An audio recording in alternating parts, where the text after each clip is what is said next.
So you're thinking about moving to Saco, Maine, and you're trying to figure out some of the pros and some of the cons before moving to the area. Well, that's exactly what we're going to talk about today, the pros and the cons. Saco has a ton to do. It is a great city, the third largest in all of York County, but with all of those good things, there is some cons that we do have to talk about and mention so you can figure out if this is the right place for your next move or investment.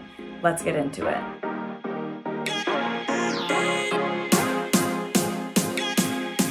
By the way, my name's Margaret, and if you want to know everything there is about living in Saco, make sure to subscribe below so you can be the first to know about the current market here in Southern Maine. If you have any questions at all, feel free to give us a call, shoot us a text, send an email, or schedule a Zoom call. All that information's in the description below. All right, so the first thing I want to talk about that I just briefly mentioned is that there is a lot to do in Saco. Like I mentioned, it is the third largest city in all of York County at roughly 20,000 residents. Saco has multiple amusement and water parks such as Funtown Splashtown and Aquaboggin. There is bowling there, mini golf, movie theaters. Saco is also home to the oldest drive-in theater in the entire state and the second oldest drive-in theater in the entire country. This is the only drive-in theater in the area, so I can pretty much guarantee if you ask anybody who lives in Maine,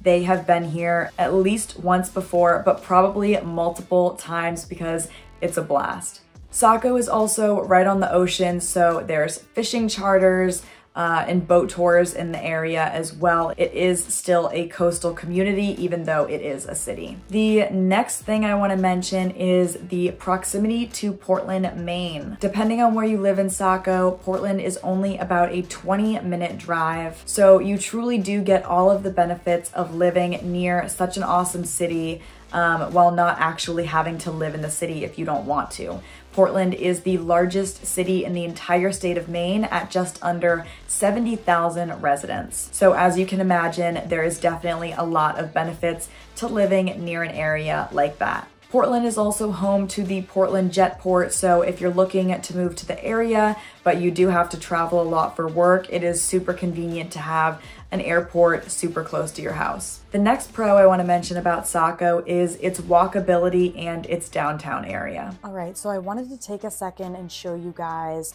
what it looks like in downtown Saco. So right now we're in Biddeford and we're about to cross over the border into Saco. Up here on the left here, you'll see the train station in just a second. That kind of marks the downtown area I'm referring to. These two towns, they're right next to each other. So the downtown areas could, they kind of look like they're merged. They kind of look like they're one in one town. But really right about now, we're crossing over into Saco on this side of the river. So you're going to start to see some restaurants and shops just in just a second when you cross over the train tracks. Right around here, lots of different restaurants, lots of different little stores. You can see there's nice sidewalks.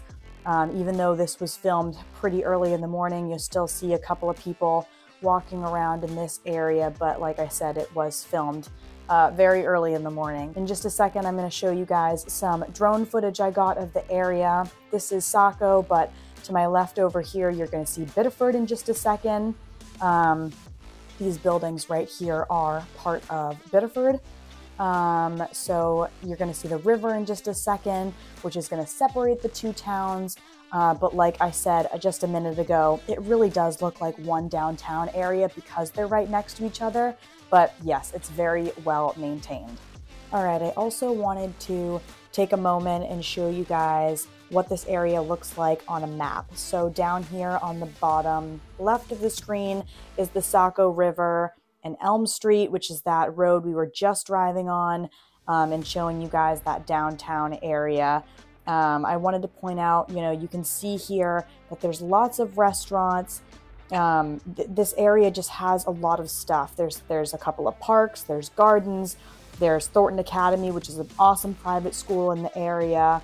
Like I said, tons of restaurants, shopping centers. It just has a lot in such a small area. It's really not even that small of an area, but There's tons to do in just this area, and we're barely scratching the surface of Saco as a whole. I will kind of zoom out and show you guys what all of Saco looks like. And as you can see, this is just a very small portion of the area. All right, so now I want to get into some of the cons of living in Saco. The first one being the traffic. While traffic is not the first thing you think of when you're thinking of Saco, it is a city, it's still close to Portland, and it's still right on the coast, so you're going to get tourists. And this definitely does jam things up a little bit in the summertime. Though it is important to mention that Saco is better equipped for the traffic than those smaller coastal towns like Wells and Ogunquit. The roads are a little bit wider, and the town is just more capable of handling an influx of people coming in the summertime. So while it is important to mention that you're going to get more traffic than some of those towns that are inland a little bit, it definitely doesn't get as hectic and crazy as some of those smaller coastal towns. And the last con I want to mention is that it is expensive to live in Saco.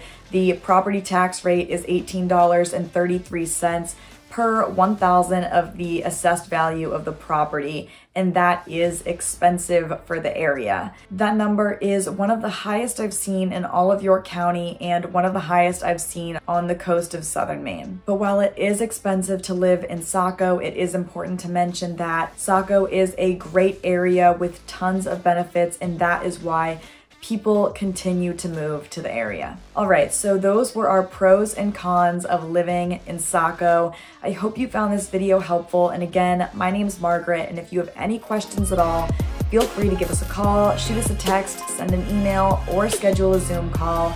All that information's in the description below. See you next time.